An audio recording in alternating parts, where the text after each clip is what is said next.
സംഖ്യ അധ്യായം 11. ജനം പരാതിപ്പെടുന്നു. കർത്താവിന് അനിഷ്ടമാകത്തക്ക വിധം ജനം പിറുപിറുത്തു. അത് കേട്ടപ്പോൾ കർത്താവിൻ്റെ കോപം ജ്വലിച്ചു. അവിടുത്തെ അഗ്നി അവരുടെ ഇടയിൽ പടർന്നു കത്തി. അത് പാളയത്തിൻ്റെ ചില ഭാഗങ്ങൾ ദഹിപ്പിച്ചു കളഞ്ഞു.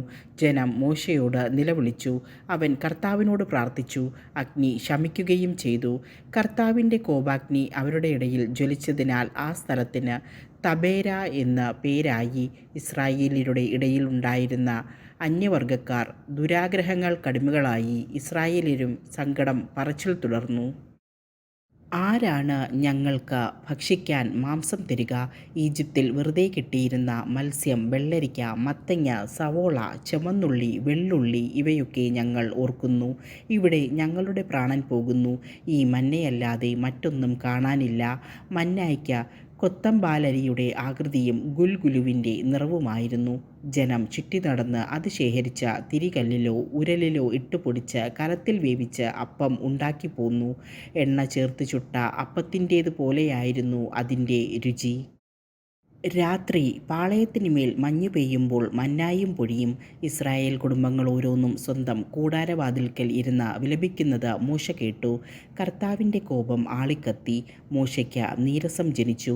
മോശ കർത്താവിനോട് പറഞ്ഞു, അങ്ങയുടെ ദാസനോട് ഇത്ര കഠിനമായി വർത്തിക്കുന്നതെന്തുകൊണ്ട്? അങ്ങ് എന്നോട് കൃപ കാട്ടാത്തതെന്തുകൊണ്ട്? ഈ ജനത്തിൻ്റെ ഭാരമെല്ലാം എന്തേ എൻ്റെ മേൽ ചുമത്തിയിരിക്കുന്നു? ഞാനാണോ ഈ ജനത്തെ ഗർഭം ധരിച്ചത്?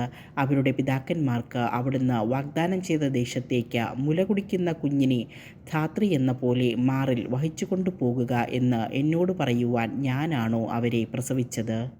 ഈ ജനത്തിനെല്ലാം നൽകാൻ ഇവിടെ നിന്ന് മാംസം കിട്ടും. ഞങ്ങൾക്ക് ഭക്ഷിക്കാൻ മാംസം തരിക എന്ന് പറഞ്ഞ് അവർ കരയുന്നു. ഈ ജനത്തെ മുഴുവൻ താങ്ങാൻ ഞാൻ ശക്തനല്ല. അത് എൻ്റെ കഴിവിനതീതമാണ്.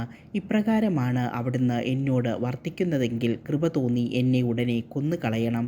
ഈ കഷ്ടത ഞാൻ കാണാതിരിക്കട്ടെ. 70 നേതാക്കന്മാർ. കർത്താവ് മോശയോട് അരുളി ചെയ്തു, ജനത്തിലെ ശ്രേഷ്ഠന്മാരിലും പ്രമാണികളിലും നിന്ന് 70 പേരെ വിളിച്ചു കൂട്ടുക. അവരെ സമാഗമ കൂടാരത്തിങ്കൽ കൊണ്ടുവരിക. അവർ അവിടെ നിന്നോടൊപ്പം നിൽക്കട്ടെ. ഞാൻ ഇറങ്ങി വന്ന് നിന്നോട് സംസാരിക്കും. നിന്റെ മേലുള്ള ചൈതന്യത്തിൽ നിന്ന് ഒരു ഭാഗം അവരിലേക്ക് ഞാൻ പകരും. ജനത്തിൻ്റെ ചുമതല നിന്നോടൊപ്പം അവരും വഹിക്കും. നീ ഒറ്റയ്ക്ക് വഹിക്കേണ്ട. ജനത്തോട് പറയുക, നാളത്തേക്ക് നിങ്ങളെ തന്നെ ശുദ്ധീകരിക്കുക. നിങ്ങൾക്ക് ഭക്ഷിക്കാൻ മാംസം ലഭിക്കും. ഞങ്ങൾക്ക് ഭക്ഷിക്കാൻ മാംസം ആര് തരും? ഈജിപ്തിൽ ഞങ്ങൾ സന്തുഷ്ടരായിരുന്നു എന്ന് കർത്താവിനോട് നിങ്ങൾ പരാതിപ്പെട്ടു. അതിനാൽ കർത്താവ് നിങ്ങൾക്ക് മാംസം തരും. നിങ്ങൾ ഭക്ഷിക്കുകയും ചെയ്യും. 1, 2, 5, 10, 20 ദിവസത്തേക്കല്ല നിങ്ങൾ അത് തിന്നുക. നിങ്ങളുടെ മൂക്കിലൂടെ പുറത്തു വന്ന് ഓക്കാനം വരുന്നതുവരെ 1 മാസത്തേക്ക് നിങ്ങൾ അത് ഭക്ഷിക്കും. എന്തുകൊണ്ടെന്നാൽ നിങ്ങളുടെ ഇടയിൽ വസിക്കുന്ന കർത്താവിനെ നിങ്ങൾ ഉപേക്ഷിക്കുകയും ഈജിപ്തിൽ നിന്ന് പോന്നത് ബുദ്ധിമോശമായി പോയി എന്ന് വിലപിക്കുകയും ചെയ്തു. മോശ കർത്താവിനോട് പറഞ്ഞു, എന്നോടൊത്ത് 6,00,000 യോദ്ധാക്കൾ തന്നെയുണ്ട്. എന്നിട്ടും അങ്ങ് പറയുന്നു 1 മാസത്തേക്ക് അവർക്ക് ഭക്ഷിക്കാൻ മാംസം നൽകാമെന്ന്. ആടുകളെയും കാളകളെയും അവർക്ക് മതിയാവോളം അറുക്കുമോ? അവർക്ക് തൃപ്തിയാവോളം കടലിലെ മത്സ്യത്തെ ഒരുമിച്ച് കൂട്ടുമോ? കർത്താവ് മോശയോട് അരുളി ചെയ്തു, എൻ്റെ കൈക്ക് നീളം കുറഞ്ഞു പോയോ? എൻ്റെ വാക്ക് നിറവേറുമോ ഇല്ലയോ എന്ന് നീ കാണും.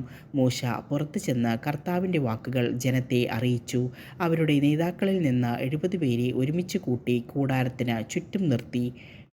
കർത്താവ് മേഘത്തിലിറങ്ങി വന്ന് അവനോട് സംസാരിച്ചു. അവിടുന്ന് മോശയുടെ മേലുണ്ടായിരുന്ന ചൈതന്യത്തിൽ ഒരു ഭാഗം 70 നേതാക്കന്മാരുടെ മേൽ പകർന്നു. അപ്പോൾ അവർ പ്രവചിച്ചു. പിന്നീട് അവർ പ്രവചിച്ചിട്ടില്ല. എൽദാദ്, മെദാദ് എന്നീ 2 പേർ പാളയത്തിനുള്ളിൽ തന്നെ കഴിഞ്ഞു. അവർക്കും ചൈതന്യം ലഭിച്ചു. അവർ പട്ടികയിൽ ഉൾപ്പെട്ടിരുന്നെങ്കിലും കൂടാരത്തിൻ്റെ സമീപത്തേക്ക് പോയിരുന്നില്ല. അവർ പാളയത്തിനുള്ളിൽ വെച്ച് തന്നെ പ്രവചിച്ചു. എൽദാദും മെദാദും പാളയത്തിൽ വെച്ച് പ്രവചിക്കുന്നുവെന്ന് ഒരു യുവാവ് ഓടിച്ചെന്ന് മോശയോട് പറഞ്ഞു. ഇത് കേട്ട നൂനിൻ്റെ മകനും മോശയുടെ തിരഞ്ഞെടുക്കപ്പെട്ട ശുശ്രൂഷകരിൽ ഒരുവനുമായ ജോഷുവ പറഞ്ഞു, പ്രഭോ, അവരെ വിലക്കുക. മോശ ജോഷയോട് പറഞ്ഞു, എന്നെ പ്രതി നീ അസൂയപ്പെടുന്നുവോ? കർത്താവിൻ്റെ ജനം മുഴുവൻ പ്രവാചകന്മാരാവുകയും അവിടുന്ന് തൻ്റെ ആത്മാവിനെ അവർക്ക് നൽകുകയും ചെയ്തിരുന്നെങ്കിൽ എന്ന് ഞാൻ ആശിക്കുന്നു. മോശയും ഇസ്രായേലിലെ നേതാക്കന്മാരും പാളയത്തിലേക്ക് മടങ്ങി. കാടപ്പക്ഷി പെട്ടെന്ന് കർത്താവ് ഒരു കാറ്റയച്ചു. ആ കാറ്റ് കടലിൽ നിന്ന് കാടപ്പക്ഷികളെ കൊണ്ടുവന്നു. ഒരു ദിവസത്തെ യാത്രയുടെ ദൂരം വ്യാസാർത്ഥത്തിൽ കൂടാരത്തിനു ചുറ്റും 2 മുഴം ഘനത്തിൽ മൂടിക്കിടക്കത്തക്ക വിധം അത് വീണു. ജനം അന്ന് പകലും രാത്രിയും പിറ്റേന്നും കാടപ്പക്ഷികളെ ശേഖരിച്ചു. ഏറ്റവും കുറച്ച് ശേഖരിച്ചവന് പോലും 10 ഹോമർ കിട്ടി. അവർ അത് പാളയത്തിനു ചുറ്റും ഉണങ്ങാനിട്ടു. എന്നാൽ ഇറച്ചി ഭക്ഷിച്ചുകൊണ്ടിരിക്കെ തന്നെ കർത്താവിൻ്റെ കോപം ജനത്തിനെതിരെ ആളിക്കത്തി. ഒരു മഹാമാരി അയച്ച് അവിടുന്ന് അവരെ ശിക്ഷിച്ചു. അത്യാഗ്രഹികളെ സംസ്കരിച്ചതുകൊണ്ട് ആ സ്ഥലത്തിന് കിബ്രോത്ത് ഹത്താവ എന്ന് പേരിട്ടു. കിബ്രോത്ത് ഹത്താവയിൽ നിന്ന് ജനം ഹസേറോത്തിൽ ചെന്ന് താമസിച്ചു.